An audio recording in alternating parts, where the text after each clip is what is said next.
ਸਰਬ ਕਲਾ ਸਮਰਥ, ਡੋਲਣ ਤੇ ਰਾਖੋ ਪ੍ਰਭੂ, ਨਾਨਕ ਦੇ ਕਰ ਹੱਥ। ਜੁਗੋ ਜੁਗ ਅਟਲ, ਹਾਜ਼ਰਾ ਹਜ਼ੂਰ, ਜ਼ਾਹਰਾ ਜ਼ਹੂਰ, ਚਬਰ ਤਖਤ ਦੇ ਮਾਲਿਕ ਸ਼ਬਦ ਗੁਰੂ ਧੰਨ ਧੰਨ ਗੁਰੂ ਗ੍ਰੰਥ ਸਾਹਿਬ ਮਹਾਰਾਜ ਜੀ ਦੀ ਪਾਵਨ ਪਵਿੱਤਰ ਹਜ਼ੂਰੀ ਵਿੱਚ ਜੁੜ ਬੈਠੇ ਗੁਰੂ ਰੂਪ ਸਾਧ ਸੰਗਤ ਜੀ, ਗੁਰ ਫਤਿਹ ਪ੍ਰਵਾਨ ਕਰਨਾ ਜੀ। ਵਾਹਿਗੁਰੂ ਜੀ ਕਾ ਖਾਲਸਾ, ਵਾਹਿਗੁਰੂ ਜੀ ਕੀ ਫਤਿਹ। ਆਪ ਜੀ ਸਭ ਵੱਡਿਆਂ ਭਾਗਾਂ ਵਾਲੇ ਹੋ, ਸਾਹਿਬਾਂ ਦੀ ਹਜ਼ੂਰੀ ਵਿੱਚ ਮਿਲ ਬੈਠ ਕਰਕੇ ਸਾਹਿਬਾਂ ਦੀ ਬਾਣੀ ਦਾ ਕੀਰਤਨ ਸਰਵਨ ਕਰ ਰਹੇ ਸੀ। ਆਓ ਕੁਝ ਸਮਾਂ ਗੁਰ ਸ਼ਬਦ ਵਿਚਾਰ ਦੇ ਨਾਲ ਜੁੜਨ ਦਾ ਯਤਨ ਕਰੀਏ। ਲੜੀਵਾਰ ਗੁਰ ਸ਼ਬਦ ਵਿਚਾਰ ਹੁਣੇ ਆਪ ਜੀ ਨੇ ਸੁਖਮਣੀ ਸਾਹਿਬ ਜੀ ਦੀ ਬਾਣੀ ਦੇ 2 ਪਦੇ ਸਤਿਕਾਰਯੋਗ ਹੈੱਡ ਗ੍ਰੰਥੀ ਸਾਹਿਬ ਗਿਆਨੀ ਹਰਨਾਮ ਸਿੰਘ ਜੀ ਪਾਸੋਂ ਸਰਵਨ ਕੀਤੇ। ਇਹਨਾਂ ਦੀ ਵਿਚਾਰ ਦੇ ਨਾਲ ਆਪਾਂ ਜੁੜਨ ਦਾ ਯਤਨ ਕਰਨਾ ਹੈ। ਸਾਧ ਸੰਗਤ ਜੀ, ਜਦੋਂ ਆਪਾਂ ਸੁਖਮਣੀ ਸਾਹਿਬ ਜੀ ਦੀ ਬਾਣੀ ਨੂੰ ਪੜ੍ਹਦੇ ਹਾਂ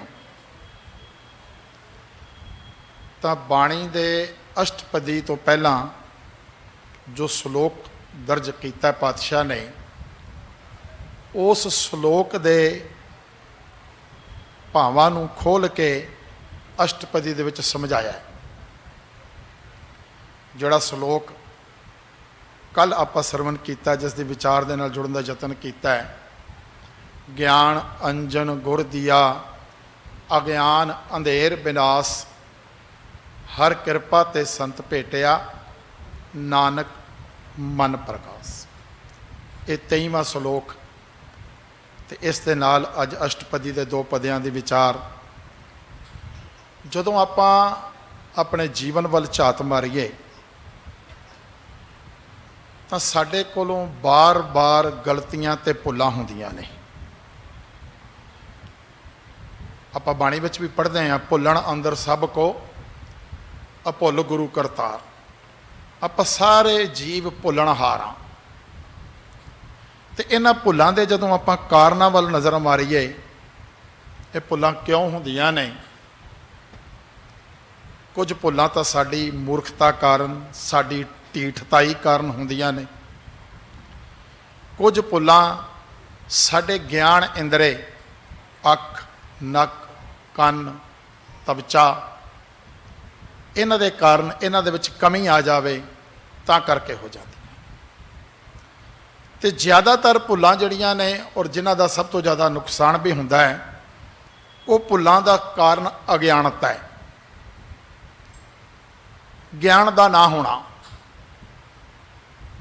ਜਦੋਂ ਗਿਆਨ ਨਹੀਂ ਹੈ, ਅਗਿਆਨਤਾ ਦਾ ਅੰਧੇਰਾ ਸਾਡੇ ਅੰਦਰ ਭਰਿਆ ਪਿਆ ਹੈ, ਤਾਂ ਫਿਰ ਐਸੀਆਂ ਭੁੱਲਾਂ ਹੁੰਦੀਆਂ ਨੇ ਕਿ ਬੰਦਾ ਬਹੁਤ ਸਾਰੇ ਉਸ ਦੇ ਨੁਕਸਾਨ ਸਹਿੰਦਾ ਹੈ। ਫਿਰ ਸੱਚ ਨੂੰ ਛੱਡ ਕੇ ਕੱਚ ਨਾਲ ਜੁੜਿਆ ਜਾਂਦਾ ਹੈ ਅਗਿਆਨਤਾ ਦੇ ਕਾਰਨ। ਹੁਣ ਜਦੋਂ ਆਪਾਂ ਇਸ ਸ਼ਲੋਕ ਨੂੰ ਵੀ ਪੜ੍ਹਿਆ, ਇਸ ਸ਼ਲੋਕ ਵਿੱਚ ਵੀ ਜਿੱਥੇ ਗਿਆਨ ਦੀ ਗੱਲ ਕੀਤੀ, ਪਾਤਸ਼ਾਹ ਨੇ ਨਾਲ ਅਗਿਆਨ ਦੀ ਗੱਲ ਵੀ ਕੀਤੀ। ਤੇ ਅਗਿਆਨ ਨੂੰ ਅੰਧੇਰ ਦੱਸਿਆ, ਹਨੇਰਾ ਦੱਸਿਆ। ਗਿਆਨ ਪ੍ਰਕਾਸ਼ ਹੈ, ਚਾਨਣ ਹੈ, ਰੋਸ਼ਨੀ ਹੈ। ਅਗਿਆਨ ਹਨੇਰਾ ਹੈ। ਜਦੋਂ ਆਪਾਂ ਗੱਲ ਕਰਦੇ ਹਾਂ ਗੁਰਬਾਣੀ ਦੇ ਵਿੱਚ, ਪਾਤਸ਼ਾਹ ਬਾਹਰ ਮੁਖੀ ਪਦਾਰਥਾਂ ਦੇ ਨਾਲ ਜੁੜਨ ਦੀ ਬਜਾਏ ਜੀਵ ਨੂੰ ਅੰਦਰ ਨਾਲ ਜੋੜਨਾ ਚਾਹੁੰਦੇ ਨੇ। ਸਾਨੂੰ ਸਭ ਨੂੰ ਪਤਾ ਹੈ ਉਹ ਪਰਮਾਤਮਾ ਸਾਡੇ ਸਭ ਦੇ ਅੰਦਰ ਬਿਰਾਜਮਾਨ ਹੈ। पर उस नूं लभण लई असीं बड़ी दूर दूर तक इधर उधर धर्म स्थानां ते बड़ी दूर दूर तक पहुँचते हैं। पर जो परमात्मा अंदर है उसनूं इस करके नहीं पहचानते क्योंकि अज्ञानता का हनेरा बड़ा भरिया, अज्ञानता के कारण। हुण वैसे जदों आपां अन्ने की गल करते हैं, अंधेरे की गल करते हैं, जिस व्यक्ति को अखां नहीं ने उहदे वास्ते सारा जिहड़ा जहान है वह हनेरा ही है। पर जदों आपां बाणी पढ़ीए तो पातशाह कहंदे ने अंधे ए ना आखियन जिन मुख लोयण नाहे, अंधे सही नानका खसमो कुथे जाए। वो अन्ने नहीं ने जिन्हां दियां अखां नहीं ने, अन्ने वो ने जिन्हां ने अजे तक अज्ञानता के अंधेरे नूं दूर नहीं किया। अज्ञानता के अंधेरे कारण परमात्मा नाल सांझ नहीं बन पाई तो उत्थे पहुँच नहीं पाई, वो अज्ञानता दे विच ही ने। ज्ञान गुरु कोलों मिलना है तो इसे लिए पातशाह ने इस श्लोक दे विच ये गल कही है, ज्ञान अंजन गुर दिया। अंजन का मतलब हुंदा सुरमा। जदों अखां दे विच अंधेरा होवे या अखां दे विच कोई खराबी होवे या वैसे भी आपां बच्चियां नूं सुरमा पा दिता जाता है भी अखां ठीक रहिंदियां ने, वेखण की शक्ति वधदी है। पर इत्थे जिहड़े सुरमे की गल पातशाह कहंदे ने, वो कहंदे ने ये अज्ञानता नूं दूर करन वाला ज्ञान रूपी सुरमा है। तो जदों अज्ञानता नूं दूर करन वाला ज्ञान रूपी सुरमा पातशाह ने बख्श दिता, ज्ञान प्राप्त हो गया, तो उस ज्ञान के कारण फिर पातशाह अगे इस नूं सारी अष्टपदी विच विस्तार विच समझाउंदे ने। पातशाह कहंदे ने सो अंतर सो बाहर अनंत, घट घट व्याप रहा भगवंत। हुण जदों ज्ञान आ गया, अज्ञानता का हनेरा दूर हो गया, तो वो परमात्मा जिहड़ा परमात्मा घट घट अंतर घट घट दे विच हिरदे दे विच व्यापदा है, घट घट व्याप रहा भगवंत, वो परमात्मा हरेक शरीर विच मौजूद है। वो परमात्मा अंदर भी है बाहर भी है, बेअंत है। ये गल पता लग जाती है कि वो परमात्मा अंदर बाहर सब थाई हरेक शरीर दे विच मौजूद है, हरेक हिरदे विच मौजूद है। हुण ये गल समझ आउंदी है जिसनूं ज्ञान हो गया, जिसनूं गुरु ने ज्ञान बख्श दिता है। धन गुरु गोबिंद सिंह जी महाराज जदों आपां उन्हां दे जीवन नूं पढ़दे हैं, पातशाह ने बहुत सारियां जंगां लड़ियां ने। जे आपां दूजे लफ्ज़ां च कहीए तो उन्होंने लड़नियां पईयां ने, उन्होंने आप उन्हां दी आरंभता नहीं की। मैदाने जंग दे विच गुरु साहब दे नाल जिहड़े सूरमे लड़ रहे ने, उन्हां दी सेवा लई, उन्हां दे जल पानी लई भाई कन्हैया जी की जिम्मेवारी लगी है कि उन्हां नूं जल छकाउणा है। भाई कन्हैया जी उन्हां नूं जल छका रहे ने, पर नाल दी नाल भाई कन्हैया जी दुश्मन दे फौजियां नूं भी जल छका रहे ने। हुण जिहड़े गुरसिख ने वो भाई कन्हैया जी की शिकायत करते हैं पातशाह के पास कि पातशाह तुसी सेवा लगाई भाई कन्हैया जी की फौजियां नूं गुरसिखां नूं जल छकाउण दी, पर भाई कन्हैया जी तो दुश्मनों नूं भी जल छकाई जाते हैं। असीं उन्हां नूं जख्मी करते हैं, वो धरती ते डिगदे ने, भाई कन्हैया जी जल छका के फिर खड़ा कर देंदे ने।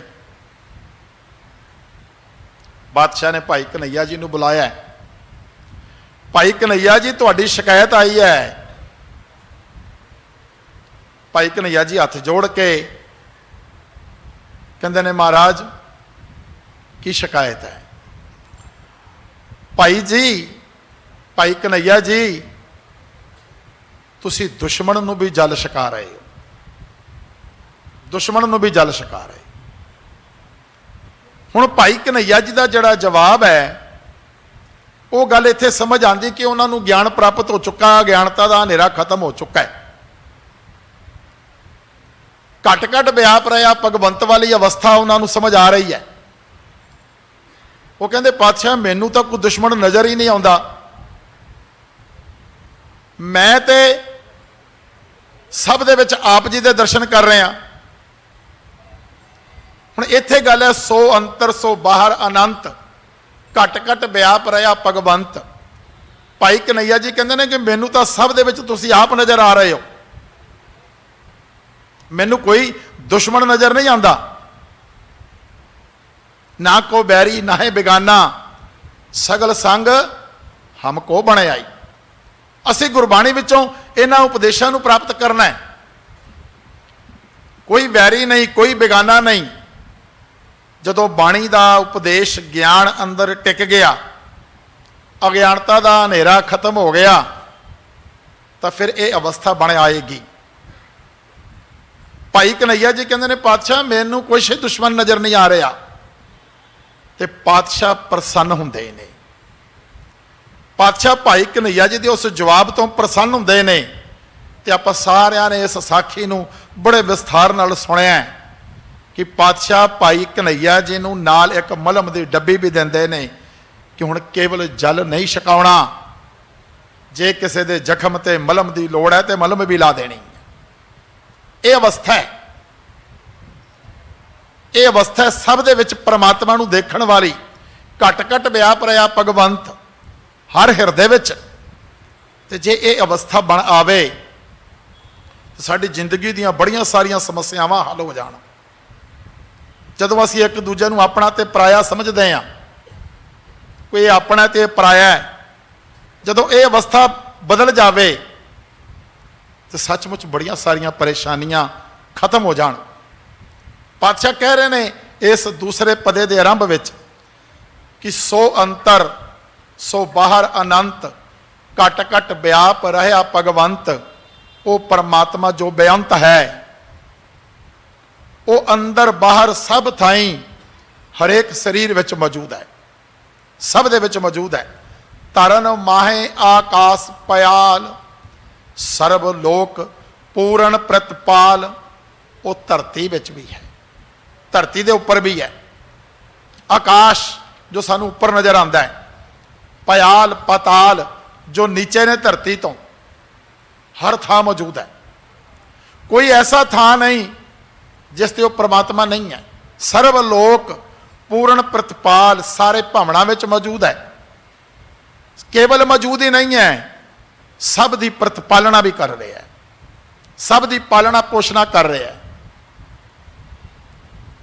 जिहड़ा जीव किसी भी जूनी दे विच उसदा जन्म होवे, केवल मनुखा जन्म की गल नहीं है, किसी भी जूनी विच उसदा जन्म होवे वो सब दी प्रतिपालना करता है। जिहड़ा जंगल विच बैठा उन्होंने उस तरह का आहार मिलता है, जिहड़ा जल विच बैठा उन्होंने उस तरह का आहार मिलता है। वो वास्ते उस तरह के आहार का इंतजाम है। सब की पालना पोषणा कर रहा, सब नूं वो पाल रहा है, सब नूं उस दे हिसाब नाल खुराक दे रहा है। वो परमात्मा धरती आकाश पताल सर्वलोक सारे भवनां दे विच मौजूद है, ते सब की प्रतिपालना कर रहा है। बण तिण पर्वत है पार ब्रह्म, जैसी आज्ञा तैसा करम। वो परमात्मा बन दे विच, बन भाव जंगल, तृण तृण भाव घा, पर्वत हर थां ते मौजूद है। वो वड्डे सारे जंगलों के विच भी, वड्डे वड्डे पौधों के विच, वड्डे वड्डे दरख्तों के विच, ते छोटे छोटे घाह के तीलियां दे विच भी है। वो कीड़ी विच भी है, हाथी विच भी है, सब दे विच मौजूद है। वो पर्वतां ते भी है। वो जिहड़ा पार ब्रह्म है वो हर जगह मौजूद है। तो केवल मौजूद ही नहीं है, जैसी आ गया तैसा करम, वो जिहो जिहा हुक्म करदा है जीव उस तरह के काम करता है।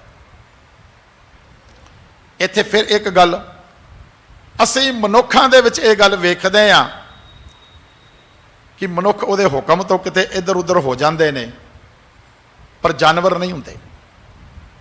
जानवर नहीं होंदे, उन्होंने जिहड़ी खुराक दी गई उस खुराक का सेवन करते हैं।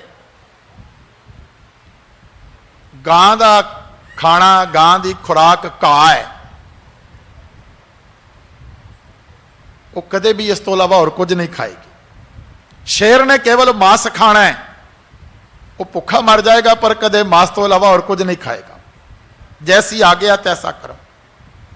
पर एक मनुख ही है कि स्वाद के कारण बड़ा कुछ कर जाता है, बहुत कुछ कर जाता है। तां ही तो मनुख नूं भी यह कहना पैंदा है, मनुख वास्ते आप सुखमणी साहब विच ही पढ़िया है, जो पातशाह कहते हैं करतूत पशु की मानस जात, कि है तो मनुख है, मनुखा जाति विच होया है, पर करतूता पशुआं वालियां। कारण क्योंकि अजे ज्ञान रूपी सुरमा अंदर नहीं पहुंचे, अजे अज्ञानता के अंधेरे में भटक रहे है। पातशाह कहते हैं वो परमात्मा सब जगह मौजूद है, उहदे हुक्म अनुसार, उहदी आग्या अनुसार जीव कर्म कर रहे ने। पौण पानी बै संतर माहे, चार कुंट दै दिसे समाहे। हुण वो परमात्मा जिथे जंगलों की गल की पातशाह ने, पर्वतों की गल की पातशाह ने, पातशाह कहते हैं वो हवा विच भी है। पौण हवा, वो हवा विच भी है, वो पानी विच भी है, वो अग विच भी है। पौण पानी बैसंतर माही, बैसंतर भाव अग्नि, वो सब दे विच मौजूद है। वो किते भी ऐसा कोई थां नहीं है जिथे वो परमात्मा मौजूद ना हो। वो परमात्मा सब दे विच मौजूद है। चार कुंट दै दिसे समाहे, चार कोने, कुंट भाव कोना। आप पढ़ते हैं ना, चारे कुंडा भालियां तुद जेवड़ ना साइयां, हे वाहिगुरु तेरे वर्गा होर कोई नहीं मिलिया। चार कुंट दै दिसे, दसां दिशावां दे विच। हुण इत्थे दसां दिशावां की गल कीती है। आप आम तौर पर गल करते हैं कि चार मन्ने जाते हैं दिशा, उत्तर दखन पूरब ते पश्चिम, पर बाणी में 10 दिशावां का जिक्र बड़ी बार मिलता है। वो 10 दिशावां किहड़ियां ने? आप गुरुद्वारा साहब के हाल में बैठे हैं, जिथे भी कोई बैठा है वो सज्जे खब्बे अगे पिछे चार दीवारां ने, चार दिशावां हो गई। इन्हां चारां दे विचकार चार कोने ने, चार कॉर्नरस ने, वो चार दिशावां मनियां जांदियां ने। उन्हां दे नाम ईशान, अगन, निरात ते वायव मन्ने जाते हैं। ये चार दिशावां मनियां जांदियां ने। चारां दिशावां दे विचकार चार उप दिशावां मनियां जांदियां ने। चार ते चार 8 हो गई, एक उपर एक थल्ले धरती, एक छत हो गई, एक धरती हो गई, 2 दिशावां ये हो गई। कुल 10 दिशावां का जिक्र बाणी में सानू बहुत बार मिलता है। पातशाह इत्थे भी ये गल कह रहे हैं कि वो परमात्मा पानी विच, हवा विच, अग विच हर जगह मौजूद है। वो दुनिया के जिन्ने भी कोने ने, क्योंकि हर जगह जिथे आप बैठते हैं चार कोने मन्ने जाते हैं। जिथे की भी आप गल करिए, उन्होंने चारों कोनिया दे विच चार कुंट कूट, उन्होंने चार कोनिया दे विच 10 दिशावां दे विच वो समा रहा है। भाव वो धरती के हर जगह ते मौजूद है। कोई ऐसी जगह नहीं जिथे वो परमात्मा मौजूद नहीं, वो परमात्मा हर जगह मौजूद है। असी किते भुलेखियां दे विच आके गल समझ लैंदे आ कि परमात्मा केवल उस स्थान ते मौजूद है, परमात्मा केवल इत्थे ही है। असी भुलेखियां दे विच आके ये गल कह दिंदे आ, पर वो परमात्मा हर जगह मौजूद है, हर पासे मौजूद है।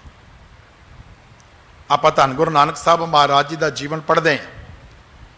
धन गुरु नानक साहब महाराज आप जी ने परमात्मा दे नाल जोड़न का उपदेश आम लोकाई तक पहुँचाया, परमात्मा नाल जुड़न का उपदेश दिता, ते उस दे लई पातशाह ने बाणी की रचना की। 4 उदासियां दे राही पातशाह दूर दूर तक गए। और लगभग हर एक वड्डे धर्म स्थान ते गए।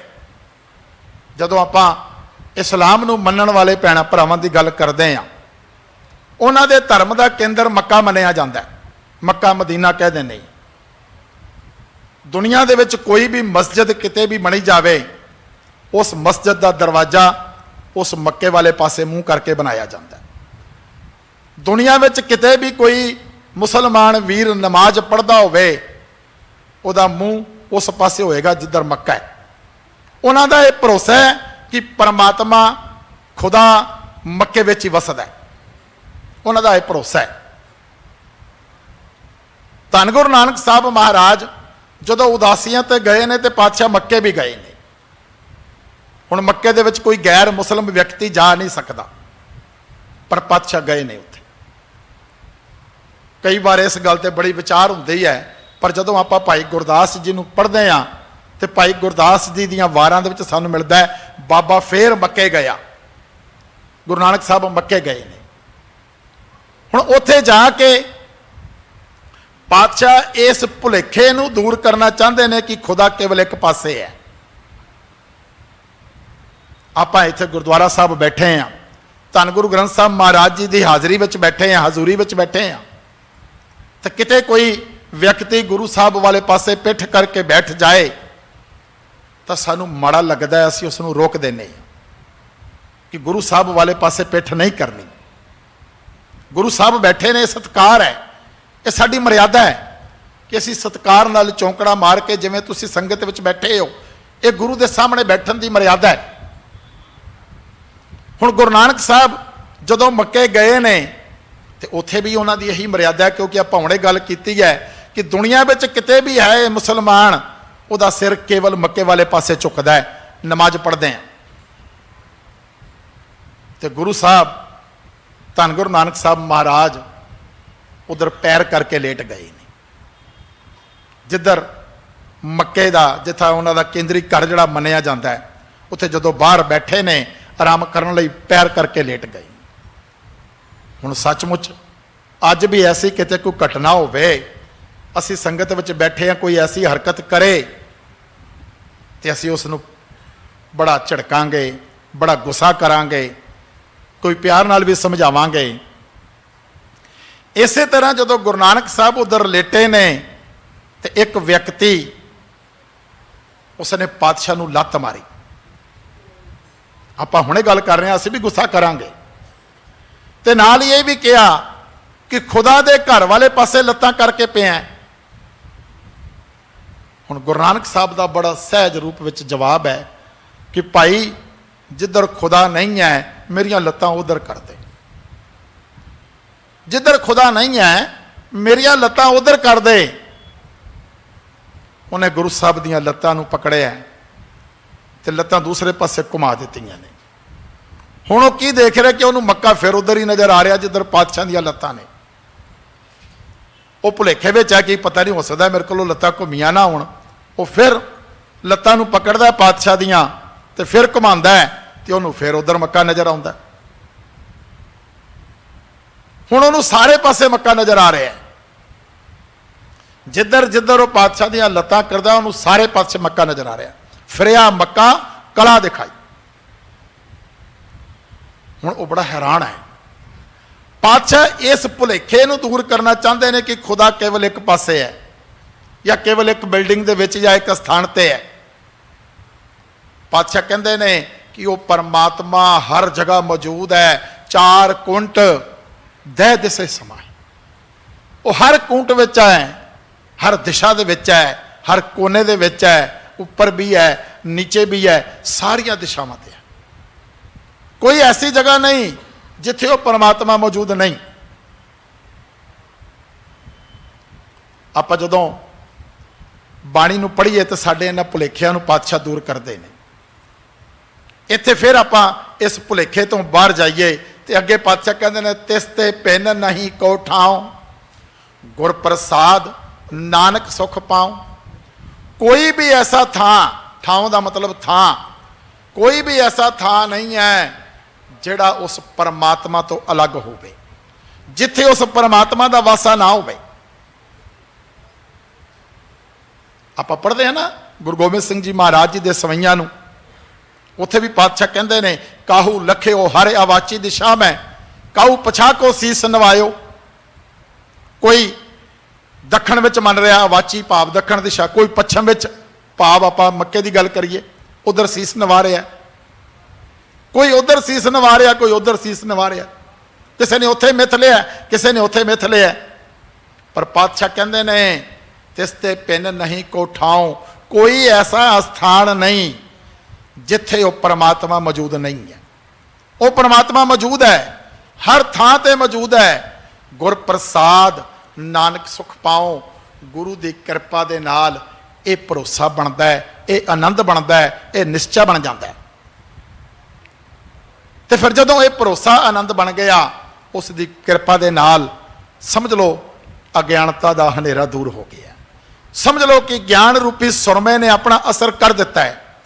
ਅਗਿਆਨਤਾ ਦਾ ਹਨੇਰਾ ਜਿਹੜਾ ਹੈ ਉਹ ਦੂਰ ਹੋ ਗਿਆ ਹੈ। ਹੁਣ ਪਰਮਾਤਮਾ ਹਰ ਜਗ੍ਹਾ ਤੇ ਨਜ਼ਰ ਆ ਰਿਹਾ ਹੈ। ਕੋਈ ਐਸਾ ਥਾਂ ਨਹੀਂ ਜਿਹੜਾ ਥਾਂ ਉਸ ਪਰਮਾਤਮਾ ਤੋਂ ਕਿਤੇ ਅਲੱਗ ਨਜ਼ਰ ਆਉਂਦਾ ਹੋਵੇ। ਤੇ ਇਹ ਸਭ ਕੁਝ ਗੁਰੂ ਦੀ ਕਿਰਪਾ ਦੇ ਨਾਲ ਹੁੰਦਾ ਹੈ। ਅਗਲੇ ਪਦੇ ਵਿੱਚ ਪਾਤਸ਼ਾਹ ਇਸੇ ਗੱਲ ਨੂੰ ਹੋਰ ਵਿਸਥਾਰ ਵਿੱਚ ਸਮਝਾਉਂਦੇ ਨੇ। ਪਾਤਸ਼ਾਹ ਕਹਿੰਦੇ ਨੇ ਵੇਦ ਪੁਰਾਨ ਸਿਮਰਤ ਮਹਿ ਦੇਖ, ਸਸਿਅਰ ਸੂਰ ਨਖਤਰ ਮੈਂ ਏਕ। ਉਹ ਪਰਮਾਤਮਾ ਹਰ ਤਰ੍ਹਾਂ ਦੇ ਧਰਮ ਗ੍ਰੰਥ ਵਿੱਚ ਵੀ ਨਜ਼ਰ ਆਉਂਦਾ ਹੈ। ਇਹ ਨਹੀਂ ਕਿ ਇਹ ਗ੍ਰੰਥ ਜ਼ਿਆਦਾ ਵਧੀਆ ਤੇ ਇਹ ਬਿਲਕੁਲ ਨਹੀਂ ਪੜ੍ਹਨ ਯੋਗ ਨਹੀਂ, ਐਸਾ ਨਹੀਂ ਹੈ, ਐਸਾ ਨਹੀਂ ਹੈ। ਇੱਥੇ ਪਾਤਸ਼ਾਹ ਕਹਿੰਦੇ ਨੇ ਵੇਦ, 4 ਪਵਿੱਤਰ ਵੇਦ ਮੰਨੇ ਜਾਂਦੇ ਨੇ, 18 ਪੁਰਾਣਾਂ ਦੀ ਗੱਲ ਕੀਤੀ ਜਾਂਦੀ ਹੈ, 27 ਸਿਮਰਤੀਆਂ ਦੀ ਗੱਲ ਕੀਤੀ ਜਾਂਦੀ ਹੈ। ਪਾਤਸ਼ਾਹ ਕਹਿੰਦੇ ਨੇ ਉਹ ਸਭ ਦੇ ਵਿੱਚ ਉਸ ਪਰਮਾਤਮਾ ਨੂੰ ਵੇਖੋ। ਉਹ ਪਰਮਾਤਮਾ ਸਭ ਵਿੱਚ ਮੌਜੂਦ ਹੈ। ਹੱਬ ਦੇ ਸਾਰੇ ਗ੍ਰੰਥਾਂ ਦੇ ਵਿੱਚ ਉਸ ਪਰਮਾਤਮਾ ਦਾ ਹੀ ਜ਼ਿਕਰ ਕੀਤਾ ਗਿਆ। ਅੰਦਾਜ਼ ਸਭ ਦਾ ਅਲੱਗ-ਅਲੱਗ ਹੋ ਸਕਦਾ ਹੈ, ਸਭ ਦਾ ਇੱਕ ਅਲੱਗ-ਅਲੱਗ ਤਰੀਕਾ ਹੋ ਸਕਦਾ ਹੈ। ਉਹ ਪਰਮਾਤਮਾ ਸਭ ਦੇ ਵਿੱਚ ਹੈ। ਅਸੀਂ ਉਹਨਾਂ ਨੂੰ ਸਤਿਕਾਰ ਸਹਿਤ ਪੜ੍ਹਨਾ ਹੈ। ਪਰ ਜਦੋਂ ਆਪਾਂ ਆਪਣੀ ਸਿੱਖ ਰਹਿਤ ਮਰਿਆਦਾ ਦੀ ਗੱਲ ਕਰਦੇ ਹਾਂ, ਮਰਿਆਦਾ ਦੇ ਵਿੱਚ ਸਪਸ਼ਟ ਸ਼ਬਦਾਂ ਵਿੱਚ ਲਿਖਿਆ ਹੈ ਕਿ ਅਸੀਂ ਅਨਮਤੀ ਗ੍ਰੰਥਾਂ ਨੂੰ ਪੜ੍ਹਨਾ ਹੈ, ਪੜ੍ਹ ਸਕਦੇ ਹਾਂ, ਪੜ੍ਹਨ ਤੇ ਕੋਈ ਪਾਬੰਦੀ ਨਹੀਂ। ਪਰ ਸਾਡਾ ਨਿਸ਼ਚਾ, ਸਾਡਾ ਭਰੋਸਾ ਕੇਵਲ ਤੇ ਕੇਵਲ ਗੁਰੂ ਗ੍ਰੰਥ ਸਾਹਿਬ ਜੀ ਦੇ ਉੱਤੇ। ਆਪਣੀ ਜਾਣਕਾਰੀ ਲਈ ਪੜ੍ਹ ਸਕਦੇ ਹਾਂ, ਉਹਨਾਂ ਦੀ ਨਰਾਦਰੀ ਵੀ ਨਹੀਂ ਹੈ। ਸਾਰੇ ਗ੍ਰੰਥ ਸਤਿਕਾਰਯੋਗ ਨੇ। ਬਾਣੀ ਵਿੱਚ ਆਪਾਂ ਪੜ੍ਹਦੇ ਆ ਵੇਦ ਕਤੇਬ ਕਹੋ ਮਤ ਝੂਠੇ, ਝੂਠਾ ਜੋ ਨਾ ਵਿਚਾਰੈ। ਉਹਨਾਂ ਨੂੰ ਝੂਠੇ ਨਾ ਕਹੋ। ਜਿਹੜਾ ਵਿਚਾਰ ਨਹੀਂ ਕਰਦਾ, ਜਿਹੜਾ ਉਹਨਾਂ ਨਾਲ ਜੁੜਦਾ ਨਹੀਂ, ਉਹੀ ਝੂਠਾ ਹੋ ਸਕਦਾ। ਅੱਜ ਸੋਸ਼ਲ ਮੀਡੀਆ ਦਾ ਜ਼ਮਾਨਾ ਹੈ। ਬੜੇ ਸਾਰੇ ਸਾਨੂੰ ਐਸੇ ਸੰਦੇਸ਼, ਐਸੇ ਮੈਸੇਜ ਮਿਲਦੇ ਨੇ ਜਿਨ੍ਹਾਂ ਤੋਂ ਬੜਾ ਕੁਝ ਸਿੱਖਣ ਨੂੰ ਮਿਲਦਾ ਹੈ। ਕਹਿੰਦੇ ਇੱਕ ਵਿਅਕਤੀ ਕਾਰ ਦੇ ਵਿੱਚ ਸੀਰੀਆ ਦੇ ਦੇਸ਼ ਦੀ ਗੱਲ ਦੱਸੀ ਉਹ ਮੈਸੇਜ ਦੇ ਵਿੱਚ। ਕਾਰ ਦੇ ਵਿੱਚ ਇੱਕ ਪਰਿਵਾਰ ਜਾ ਰਿਹਾ ਹੈ। ਹੁਣ ਗੱਲ ਹੈ ਵੀ ਧਰਮ ਦੀਆਂ ਲੜਾਈਆਂ ਬੜੀਆਂ ਨੇ। ਉਸ ਪਰਿਵਾਰ ਨੂੰ ਰੋਕਿਆ ਕਿਸੇ ਨੇ, ਕੁਝ ਸ਼ਸਤਰਧਾਰੀ ਨੌਜਵਾਨ ਖੜੇ ਨੇ, ਉਹਨਾਂ ਨੂੰ ਰੋਕ ਲਿਆ ਤੇ ਉਹਨਾਂ ਨੂੰ ਰੋਕ ਕੇ ਕਹਿੰਦੇ ਨੇ ਕਿ ਤੁਹਾਨੂੰ ਕੁਰਾਨ ਸ਼ਰੀਫ ਦੀ ਕੋਈ ਪੰਕਤੀ ਯਾਦ ਹੈ ਤੇ ਸੁਣਾਓ, ਜੇ ਸੁਣਾ ਦਿਓਗੇ ਤੇ ਅੱਗੇ ਚਲੇ ਜਾਣਾ। ਉਹਨਾਂ ਨੇ ਇੱਕ ਪੰਕਤੀ ਪੜ੍ਹ ਦਿੱਤੀ ਤੇ ਉਹ ਕਹਿੰਦੇ ਜਾਓ। ਉਹ ਜਿਹੜਾ ਨਾਲ ਬੱਚਾ ਸੀ ਪਿਤਾ ਦੇ ਨਾਲ, ਉਹ ਕਹਿੰਦਾ ਪਿਤਾ ਜੀ ਆਪਾਂ ਤਾਂ ਈਸਾਈ ਆ, ਤੁਹਾਨੂੰ ਕੁਰਾਨ ਦੀ ਪੰਕਤੀ ਕਿਵੇਂ ਯਾਦ ਹੈ? ਕਹਿੰਦਾ ਬੇਟਾ ਇਹ ਕੁਰਾਨ ਦੀ ਪੰਕਤੀ ਨਹੀਂ, ਇਹ ਬਾਈਬਲ ਦੀ ਪੰਕਤੀ ਹੈ। ਕਹਿੰਦਾ ਫਿਰ ਉਹਨਾਂ ਨੂੰ, ਕਹਿੰਦਾ ਉਹਨਾਂ ਨੇ ਕਿਹੜਾ ਪੜ੍ਹਿਆ ਹੋਇਆ?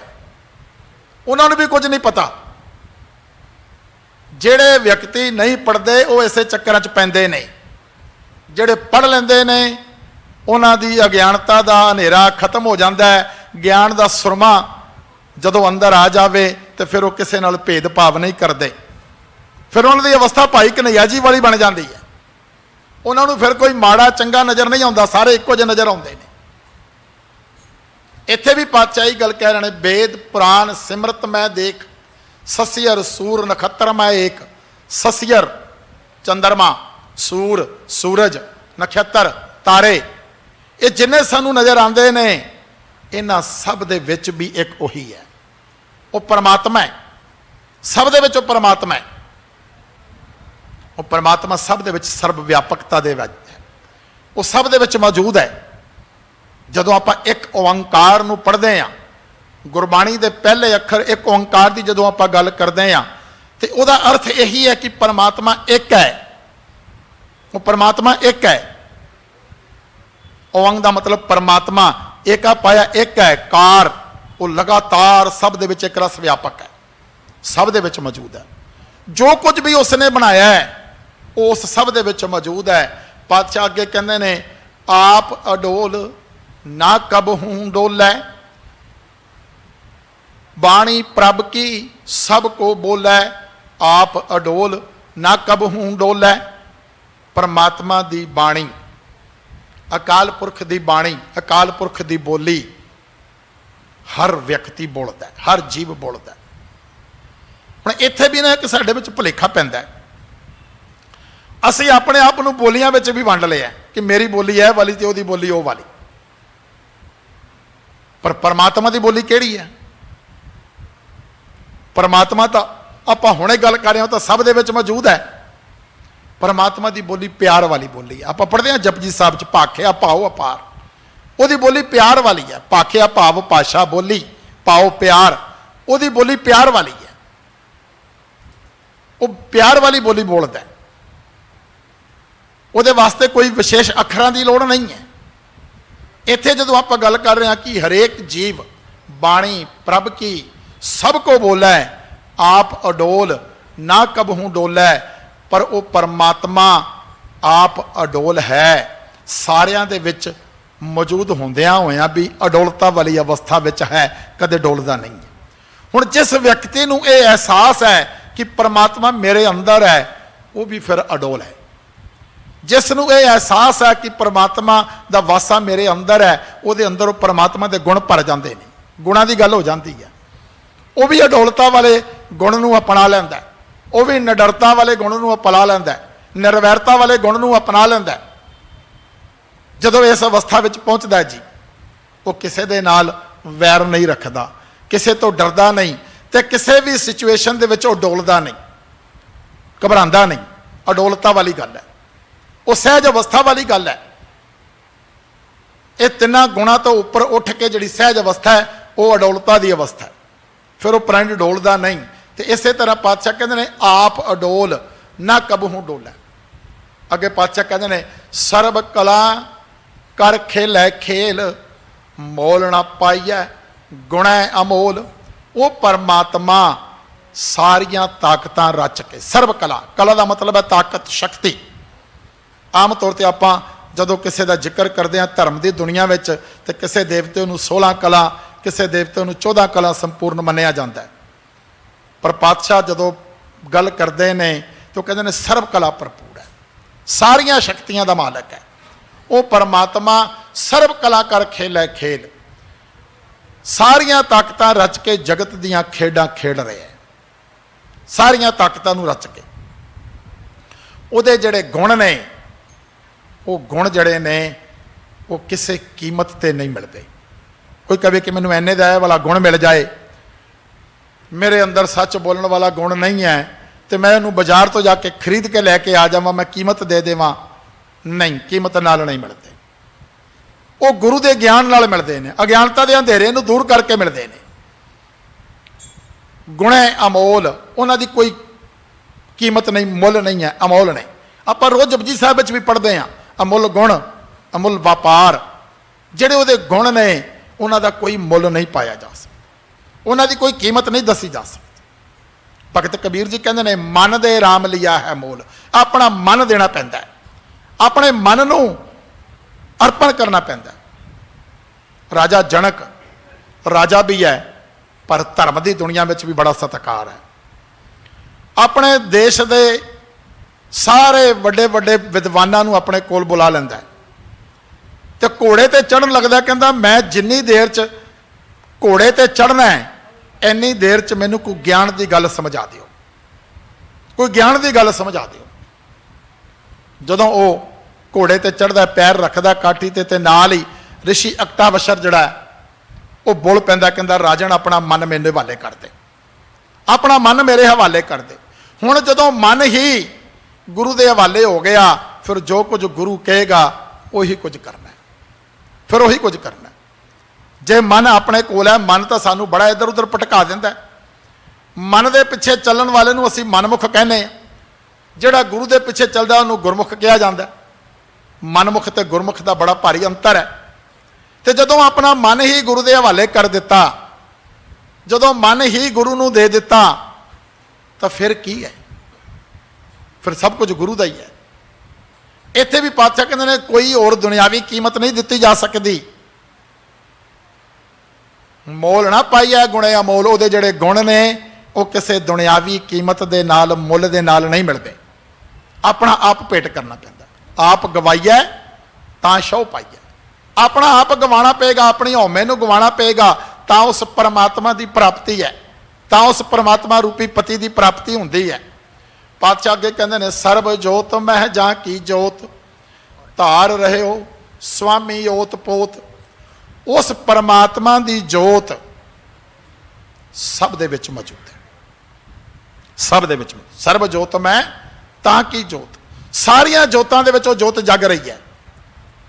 ਆਪਾਂ ਰੋਜ਼ ਰਾਤ ਨੂੰ ਸੋਹਲਾ ਸਾਹਿਬ ਦੀ ਬਾਣੀ 'ਚ ਪੜ੍ਹਦੇ ਹਾਂ, ਸਭ ਮੈਂ ਜੋਤ, ਜੋਤ ਹੈ ਸੋਈ, ਤਿਸ ਦਾ ਚਾਨਣ ਸਭ ਮੈਂ ਚਾਨਣ ਹੋਈ। ਹੁਣ ਫਿਰ ਗੱਲ ਉੱਥੇ ਹੀ ਆ ਜਾਂਦੀ ਹੈ, ਜੇ ਅਸੀਂ ਅਗਿਆਨਤਾ ਵਿੱਚ ਹਾਂ, ਆਪਣੇ ਅੰਦਰ ਦੇਖਿਆ ਹੀ ਨਹੀਂ, ਸਾਨੂੰ ਉਸ ਜੋਤ ਦਾ ਪਤਾ ਹੀ ਨਹੀਂ ਲੱਗੇਗਾ। ਉਸ ਜੋਤ ਦਾ ਪਤਾ ਕਿਵੇਂ ਲੱਗਦਾ ਹੈ? ਪਾਤਸ਼ਾਹ ਅੱਗੇ ਨਾਲ ਇਹ ਵੀ ਗੱਲ ਕਹਿੰਦੇ ਨੇ, ਗੁਰ ਸਾਖੀ ਜੋਤ ਪ੍ਰਗਟ ਹੋਏ ਗੁਰੂ ਦੀ ਸਿੱਖਿਆ ਦੇ ਨਾਲ, ਗੁਰੂ ਦੇ ਦਿੱਤੇ ਗਿਆਨ ਦੇ ਨਾਲ, ਗਿਆਨ ਰੂਪੀ ਸੁਰਮੇ ਦੇ ਨਾਲ। ਜਦੋਂ ਅਗਿਆਨਤਾ ਦਾ ਅੰਧੇਰਾ ਨਾਸ ਹੋ ਜਾਏਗਾ, ਉਸ ਜੋਤ ਦਾ ਪਤਾ ਲੱਗ ਜਾਏਗਾ। ਤੇ ਜੇ ਪਤਾ ਹੀ ਨਹੀਂ, ਅਗਿਆਨਤਾ ਦਾ ਹਨੇਰਾ ਹੈ, ਤੇ ਉਸ ਜੋਤ ਦਾ ਪਤਾ ਕਿਵੇਂ ਲੱਗੇਗਾ? ਪਾਤਸ਼ਾਹ ਕਹਿ ਰਹੇ ਨੇ ਸਰਬ ਜੋਤ ਮੈਂ ਜਾਂ ਕੀ ਜੋਤ, ਧਾਰ ਰਹਿਓ ਸੁਆਮੀ ਓਤ ਪੋਤ। ਉਹ ਮਾਲਕ, ਉਹ ਸੁਆਮੀ ਸਭ ਨੂੰ ਤਾਣੇ ਪੇਟੇ ਵਾਂਗ ਆਸਰਾ ਦੇ ਰਿਹਾ। ਧਾਰ ਰਹਿਓ, ਧਾਰ ਦਾ ਮਤਲਬ ਆਸਰਾ। ਉਹਦੇ ਸਹਾਰੇ ਤੇ ਆ, ਉਸ ਪਰਮਾਤਮਾ ਦੇ ਆਸਰੇ ਤੇ ਆ।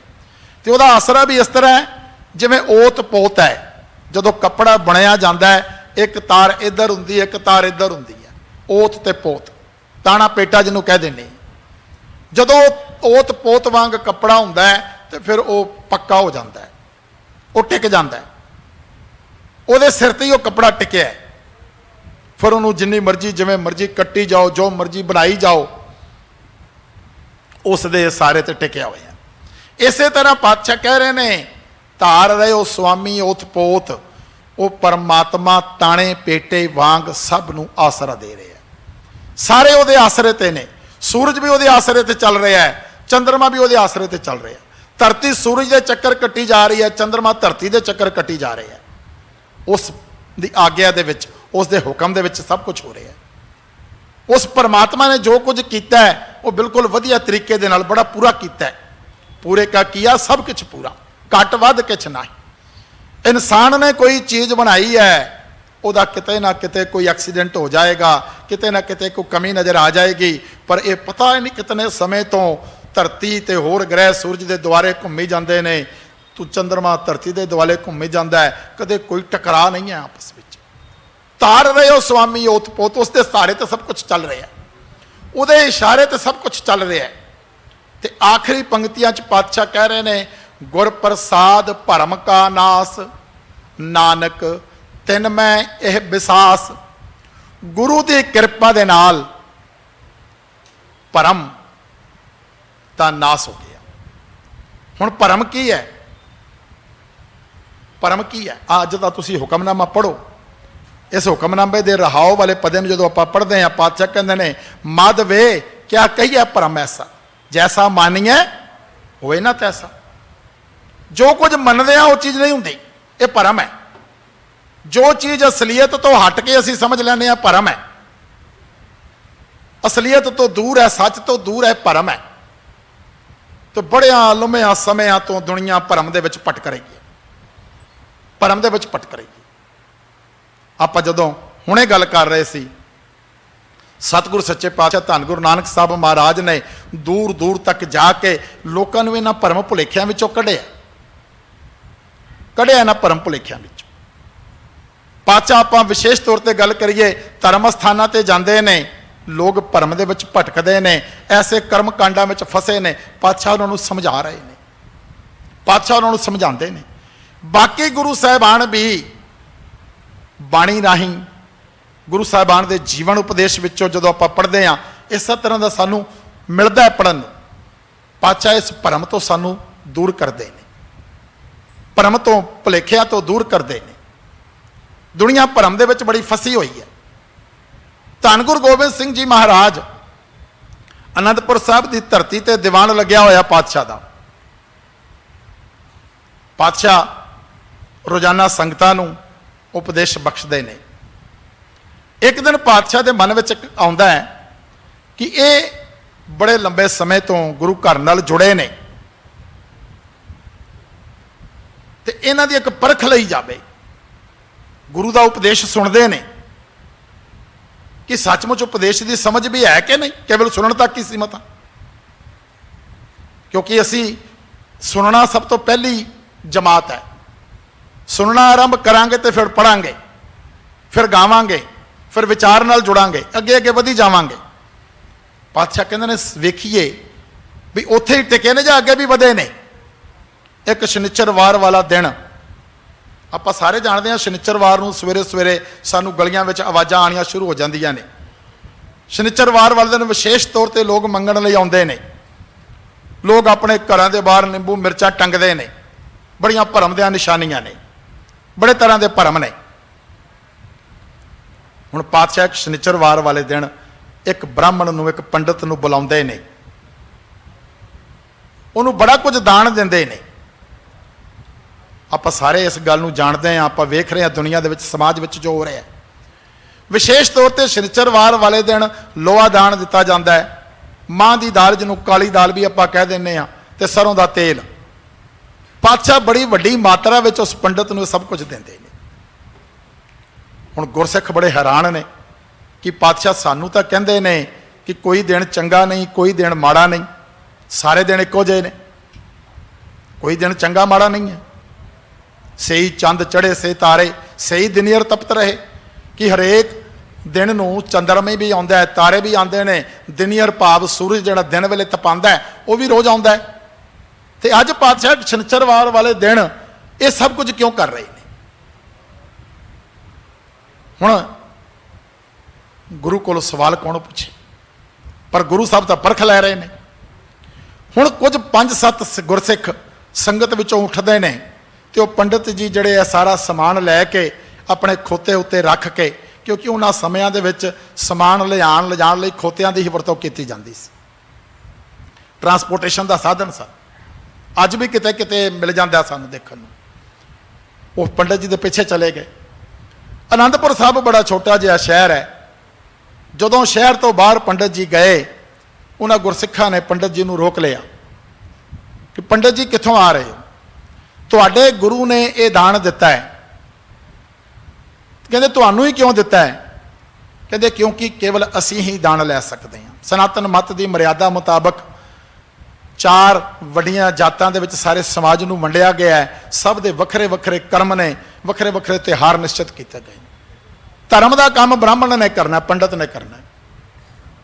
कहते असी लै सकते हैं दान, असी ही हजम कर सकते हैं। उन्होंने गुरसिखां ने वो सारा समान पंडित जी को वापस ले लिया। जे आप दूजे शब्दों च कहीए तो खो लिया, तो क्या पंडित जी इनू असी हजम कर लवांगे। गुरु के लंगर विच लिया के तेल नूं गर्म किया, दाल नूं पीस के उहदे वड़े बना लए, तो संगतां नूं छका दिते। बाकी बच गया लोहा। उस लोहे दे गुरसिखां ने कड़े बनवा लए ते हत्थां विच कड़े पा लए। हुण गुरु साहब तां परख लै रहे सन। उन्होंने इस सारी गल की खबर रखी हुई सी। जदों दूसरे दिन सवेरे दीवान दे विच गुरसिख हाज़र होए, तो गुरु साहब ने उन्हां गुरसिखां नूं खड़ा किया। उन्हां गुरसिखां की तारीफ की ते यह गल कही कि इन्हां गुरसिखां ने अज वहम भरम के उपर जित प्राप्त कर ली है। तो यह जिहड़ा कड़ा इन्हां ने हत्थ विच पाया, इस कड़े नूं वहम भरम उपर जित की निशानी समझिया जाए। ये जित की यादगार है। तो जदों पातशाह ने खालसे की साजना की इस कड़े नूं भी एक ककार दे रूप में साडी वर्दी का एक हिस्सा बना दिता। पर अज किते ना किते जदों ये चीज़ वेखण नूं मिलदी है भी असी कड़े दे नाल जिहड़ा वहम भरम उपर जित की निशानी है, नाल वहमां भरमां दीआं निशानियां काले पीले लाल धागे बन्नी फिरदे हुंदे, असी उन्हां निशानियां नूं भी नाल ही लई फिरदे हां। गुरु साहब ने साडे भरमां दा नाश कीता, साडे भुलेखिਆਂ नूं खत्म कीता। यही गल इत्थे पंचम पातशाह कह रहे ने, गुर प्रसाद भरम का नाश, गुरु की कृपा दे नाल भरम जिहड़ा है वह खत्म हो जाता है। तो ये कृपा कौन समझदा है? नानक तिन मैं यह विश्वास जिस दे अंदर निश्चय बन जाए, जिहदे अंदर भरोसा बन जाए, भरोसा बन जाए गुरु के उपर, भरोसा बन जाए परमात्मा के उपर, किसी मनुख का भरोसा नहीं। जिसने गुरु के भरोसे नूं समझ लिया, जिसने अपना आप गुरु के हवाले कर दिता, उहदे सारे भरम भुलेखिਆਂ का भटकनावां का नाश हो जाता है। फिर वह भटकदा नहीं है। याद करिए भाई बचित्र सिंह जी नूं ते भाई दुनी चंद नूं, गुरु साहब ने भाई दुनी चंद नूं कहा सी हाथी का मुकाबला करने लई, पर उहदा भरोसा नहीं बन पाया। तो जदों भाई बचित्र सिंह नूं कहा तो गुरु साहब के भरोसे नाल भाई बचित्र सिंह ने उस हाथी के मत्थे विच नागणी बरछा मार के उन्होंने वापस मोड़ दिता। भरोसे की गल है। भटकना खत्म हो गई, भरम खत्म हो गया। दुनी चंद जे किते भरम विच सी, उहदे भरम का नाश नहीं होया क्योंकि उहदा भरोसा नहीं सी। भाई बचित्र सिंह जी का भरोसा सी। भाई बचित्र सिंह जी ने गुरु के भरोसे दे नाल, गुरु के यकीन दे नाल उस हाथी का मूँह मोड़ दिता जिस हाथी तो दुनी चंद डर गया। सो गुरु साहब कृपा करन सानू इस बाणी की विचार की समझ आ जाए, असी बाणी के विचार के नाल जुड़ सकीए तो साडे भी भरमां का नाश हो जाएगा।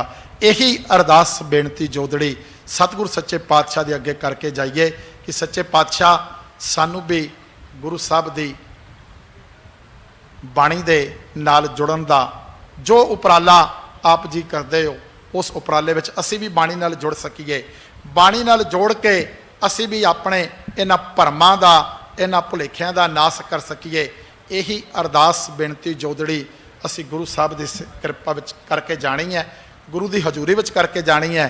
तो जदों गुरु साहब कृपा करनगे, जदों गुरु साहब की कृपा के नाल भरोसा बन आएगा, इन्हां भरमां का नाश हो जाएगा, तो सच जाणिओ साडे सारिਆਂ दे हो जाणगे ये लोक सुखीए पर लोक सुहेले।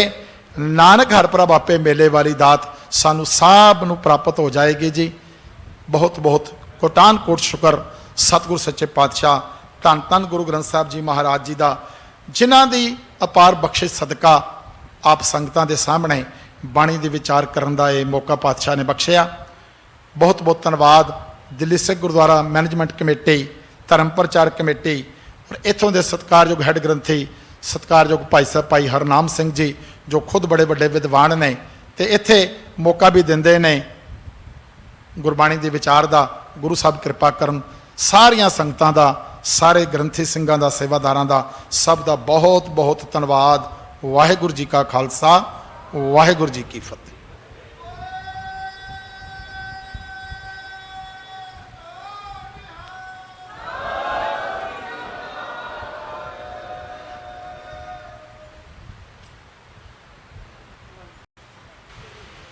राम कली महला तीजा। आनंद एक ओंकार सतगुर प्रसाद। आनंद पया मेरी माए, सतगुरु मैं पाया।